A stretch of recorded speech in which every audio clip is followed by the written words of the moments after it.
Idea আমাৰ মনলৈ আহে কিন্তু সেই আইডিয়াটো আমি আনক কোৱাত ব্যৰ্থ হওঁ আৰু আনে বুজি পোৱাটো নমস্কাৰ নতুন এটা ভিডিঅ'ৰ সৈতে শ্ৰীজললৈ আপোনালোক সকলোকে জনাইছোঁ স্বাগতম। আশা কৰোঁ সকলো ভালে আছে আৰু মোৰো ভালেই প্ৰায়। যিহেতু আমাৰ পুৰণা ঘৰখন চোৱাৰ পিছত বহুতেই এতিয়া নতুন ঘৰখন চাবৰ কাৰণে কমেণ্ট কৰি আছে আৰু নতুন ঘৰখনত কি শৈলী প্ৰয়োগ কৰিছে বা কেনেকুৱা কৌশল প্ৰয়োগ কৰি বনাইছে সেইসমূহ চাবৰ কাৰণে বহুতৰে কমেণ্ট পাই আছোঁ। কিন্তু মই ভিডিঅ' দিয়া নাই যিহেতু আমাৰ নতুন ঘৰখনৰ কাম এতিয়াও বহুতখিনি বাকী আছে, অলপকৈহে হৈ আছে কিয়নো আমি মধ্যবিত্ত ঘৰৰ মানুহ। চৰাই কুটা কঢ়িয়াই বাঁহ সজাৰ দৰেই আমাৰ এই সজাটো তেনেকৈ সাজি থকা হৈছে। গতিকে বহুত দিনো লাগিব পাৰে, বহুত বছৰো লাগিব পাৰে ঘৰখন হওঁতে। সেইকাৰণে আমাৰ নতুন ঘৰখনৰ ভিডিঅ' দিওঁতে আপোনালোকৰ বাবে কিছু পলম হ'ব পাৰে।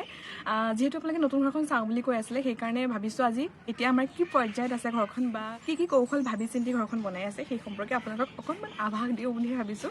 কিন্তু তাৰ আগতে কৈ থওঁ, এই যে মোৰ পিছফালে দেখিছে তিৰপাল তৰা ঘৰখন, এইখনেই বৰ্তমান আমাৰ কাৰণে নতুন ঘৰ হৈ আছে। যিহেতু সিখন ঘৰৰ কাম ইফালে চলি আছে, মানে আগৰ যিটো পুৰণা ভেটি আছিলে তাতে আমাৰ নতুন ঘৰখন বনোৱা আছে। আৰু আপোনালোকে জানে নিশ্চয় এখন ঘৰ ভাঙি আন এখন ঘৰ বনাওঁতে কিমান বেছি কষ্ট হয় বা বস্তু বাহিনী থ'বলৈ কি অৱস্থা হয়, যিসকলৰ নিশ্চয় হৈছে সেইসকলে বুজি পাব। গতিকে আমাৰ পিছফালে যিখন ঘৰ দেখিছে তিৰপাল তৰা ঘৰখন, তাৰে অকণমান হোম টুৰ দিওঁ বুলি ভাবিছোঁ আৰু লগতে আমাৰ নতুন ঘৰখনৰ অকণমান আপোনালোকক দেখুৱাই দিওঁ বুলি ভাবিছোঁ। গতিকে ব'লক আজি চাওঁ আমাৰ এই তিৰপাল তৰা ঘৰখনৰ হোম টুৰ ভিডিঅ'। আৰু এই ভিডিঅ'খিনি হৈছে কিছুদিনৰ আগৰ ভিডিঅ', যিখিনি সময়ত নেকি খুব নেৰানেপেৰা বৰষুণ হৈ আছিলে আৰু যাৰ বাবে আমাৰ বহুত বেছি কষ্টও হ'ল। যিহেতু ভঙা ঘৰ, বস্তুবোৰ অ'ত পৰি আছিলে, সেইকাৰণে বৰষুণেও অকণমান কষ্ট দিলে আমাক। আৰু আপোনালোকে সদায় দেখি থকা আমাৰ চিজিল ঘৰখন কিমান বেছি বেচিজিল হৈ আছিলে নিশ্চয় ধৰিব পাৰিছেই। আৰু সৌৱা আমাৰ টিভি বক্সটো এনেকৈ য'ত ত'ত ওলমি থাকিব লগা হৈছে। আৰু ইয়াতে মোৰ হোষ্টেলৰ পৰা অনা আটাইসমূহ বস্তু ইয়াতে ৰখা হৈছিলে এনেকৈ ৰুম এটা বনাই। আৰু এইফালে এয়া হৈছে নলাটো, মানে এই নলাটোৰ ওপৰতে মোৰ বিচনাখন আছিলে শোৱা আৰু তলেদি পানী গৈছিলে, ওপৰতে মই শুব লগা হৈছিলে বৰষুণৰ কেইদিন। তো এনেকৈ সিমান ভয়ানক পৰিস্থিতি ঘৰ ভঙাৰ ভাবিলেই খুব ভালো লাগে, আচৰিতো লাগে। আৰু এতিয়াও অৱশ্যে শেষ হৈ যোৱা নাই সেই সময়খিনি। ইয়াতে এয়া তিৰপাল তৰি কিছুমান বস্তু এতিয়াও ৰাখিব লগা হৈছে। আৰু এইফালে এইখন বাঁহেৰে মোবাইলৰ চকী বনাই থকা হৈছে। ইয়াৰ আগতে অৱশ্যে মই কাগজৰে বনাইছিলোঁ, যাৰ ভিডিঅ' আপোনালোকক আগতেই দিলোঁ। তো এই চকীখন কোনে কেনেকৈ বনাইছে তাৰো ভিডিঅ' লাহে ধীৰে দিম বাৰু। এইফালে চাওক, এতিয়া আমাৰ নতুন ঘৰখন বৰ্তমান এই পৰ্যায়তে আছে, মানে এতিয়াও বহুত বেছি কাম বাকী আছে ঘৰখনৰ। আৰু আপোনালোকে নিশ্চয় জানেই আমাৰ ঘৰত যোগালী মিস্ত্ৰীৰ অভাৱ নাই, অৰ্থাৎ সৰু বৰ সকলো কামেই আটাই মিলি কৰোঁ। আৰু এইফালে দেখিছে দেউৱে নিজৰ আইডিয়াৰে কিবা এটা বনাই আছে।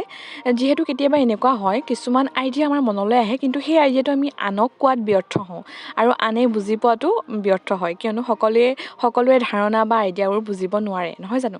সেইকাৰণে এনেকৈয়ে আমাৰ নিজৰ ঘৰখন নিজৰ ইচ্ছা বা নিজৰ আইডিয়াৰে বনাই থকা হৈছে য'ত যি পাৰোঁ। তো সৌ ৱালখন দেখিছে, মাজৰ অংশখিনি খালীকৈ ৰখা হৈছে আৰু তাৰো কাৰণ নিশ্চয় আপোনালোকে ধৰিব পাৰিছেই। নতুন চিন্তাৰে কিবা এটা পৰিকল্পনা কৰিয়েই থোৱা হৈছে ৱালখন। এতিয়াই অৱশ্যে আপোনালোকক ভাঙি পিটি কৈ নিদিওঁ, তাতো কিবা এটা নতুনত্ব দেখিবলৈ পাব। আৰু এয়া মাজে মাজে মিস্ত্ৰী হ'ব নোৱাৰিলেও এনেকৈ অকণমান যোগালী হৈ দিওঁ, আৰু অৱশ্যে হাজিৰাবিহীন যোগালীহে দেই। বোলো জিকিৰতে আছে নহয়, বাৰী ঢাপৰে জাতি বাঁহ এজুপি, সিও মোৰ সুহুদৰ ভাই, জীয়াই থাকোঁতে কৰো কাঠি কামি, মৰিলে লগতে যায়। গতিকে বাঁহ আমাৰ সংস্কৃতি। নতুনত্ব আহিল বুলিয়ে জানো এই সংস্কৃতিক পাহৰি যাব পাৰি? নিশ্চয় নোৱাৰি। যিহেতু আমাৰ পুৰণি ঘৰখন বাঁহেৰেই আছিলে আৰু বাঁহৰ আছিল বাবে নিশ্চয় সোণতে সুৱগা আছিলে।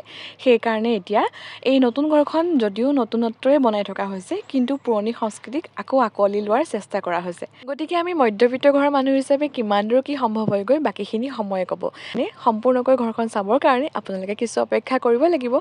আৰু আমাৰ ঘৰখনৰ প্ৰতি থকা আপোনালোকৰ আগ্ৰহৰ বাবে আজি ভিডিঅ'টো লৈ আহিছিলোঁ। আশা কৰোঁ মৰম দিব, লগতে আমাক আশীৰ্বাদ কৰিব। আৰু এইফালে ভিডিঅ'টোৰ শেষত লৈ আহিছোঁ পুৰণা বস্তুক নতুন কৰাৰ এটা DIY। এই ধুনীয়া ফ্লাৱাৰ পটটো দিছিল মোক বৰমা এজনীয়ে। যিহেতু অকণমান ডিছকালাৰ হৈ গৈছিল সেইকাৰণে ভাবিলোঁ অকণমান নতুন কৰি লওঁ। গতিকে কি কৰি কেনেকৈ কি ঘঁহি নতুন কৰিলোঁ ভিডিঅ'টো চাওঁ বলক।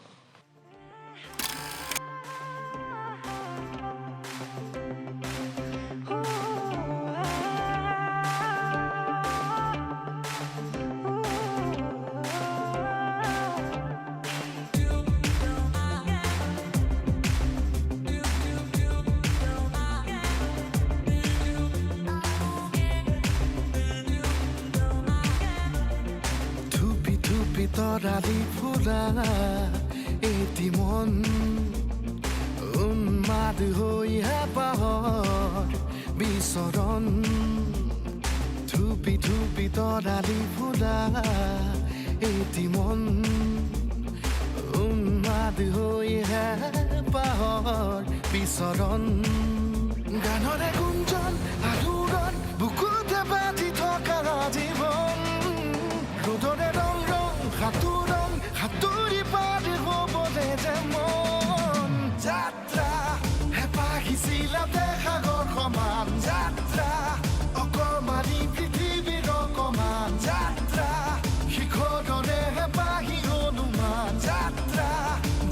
किया कि जाने